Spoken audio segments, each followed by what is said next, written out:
হামজা চৌধুরী আসলে কি? একজন ফুটবলার, মিডফিল্ডার, বাংলাদেশের ফুটবলের এই মুহূর্তের সবচেয়ে বড় তারকা। এই সব পরিচয়ের চেয়ে আমার কাছে হামজা চৌধুরী হলো বাংলাদেশের ফুটবলের নবজাগরণের অগ্রদূত। একজন মানুষের মধ্যে, একজন ফুটবলারের মধ্যে কি গুণ থাকলে, কি ক্ষমতা থাকলে একটা দেশের ফুটবল যখন ঘুমিয়ে পড়ে, ঝিমিয়ে পড়ে, সেই দেশের ফুটবলকে জাগিয়ে তুলতে পারেন, সেখানে প্রাণ দিতে পারেন, নতুন করে স্বপ্ন দেখাতে পারেন, সম্ভাবনার কথা বলতে পারেন। তিনি শুধুমাত্র হামজা চৌধুরী বলেই সম্ভব।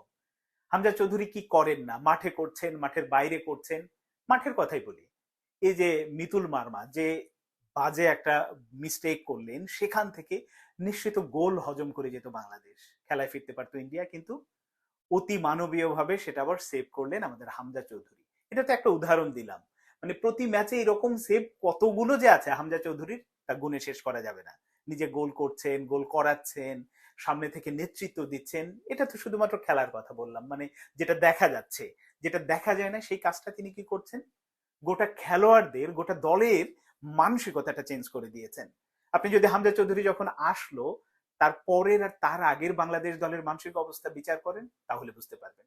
মানে এখন হচ্ছে খেলোয়াড়দের মধ্যে যে খেলোয়াড়টা আগে হারার আগেই হেরে যেত, যে দলটা আগে হারার আগেই হেরে যেত, সেই দলের মধ্যে এখন ওই মানসিকতা এসেছে যে আমরা 90 মিনিট পর্যন্ত লড়াই করতে পারি, শেষ মুহূর্তে গোল করে ম্যাচে ফিরতে পারি, হারা ম্যাচ ড্র করতে পারি। এই সব সম্ভব হয়েছে শুধুমাত্র হামজা চৌধুরীর কারণে। ম্যাচ জিততে পারি এই বিশ্বাসটাও জন্ম নিয়েছে শুধুমাত্র একজন হামজা চৌধুরীর কারণে।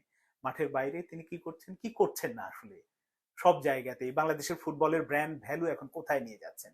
তিনি হয়তো ব্যক্তিগত ক্যারিশমা দিয়ে, ব্যক্তিগত পারফরমেন্সের কারণে বড় বড় বিজ্ঞাপনী সংস্থা, বড় বড় কর্পোরেট হাউজের দৃষ্টি কাটছেন, সামনে হয়তো আরো কাটবেন।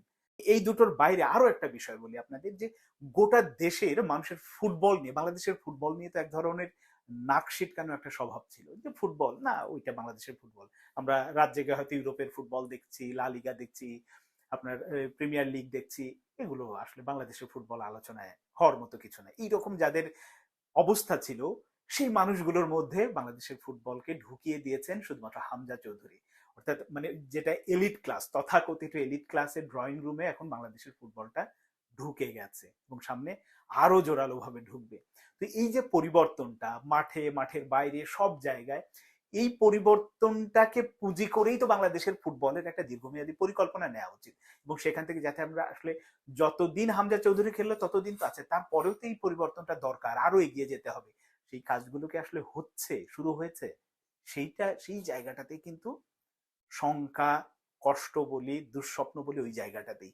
মানে হামজা চৌধুরী একদিকে যখন স্বপ্ন দেখাচ্ছেন, অনেক কিছু করে দিচ্ছেন, বিপরীতে ফুটবল ফেডারেশন কর্মকর্তারা যে কাজগুলো করা দরকার পরিবর্তনের জন্য, বেসিক কাজ, একেবারে বেসিক কাজ, মাঠ, তরুণ খেলোয়াড়দের উঠে আনা, দেশের ফুটবলের একটা একেবারে গুণগত পরিবর্তনের যে ধরনের পরিবর্তন করলে আসলে সত্যিকার অর্থেই টেকসই হবে, সেরকম একটা পরিকল্পনা হাতে নেওয়া, এটা এরকম কিছুই করছে না।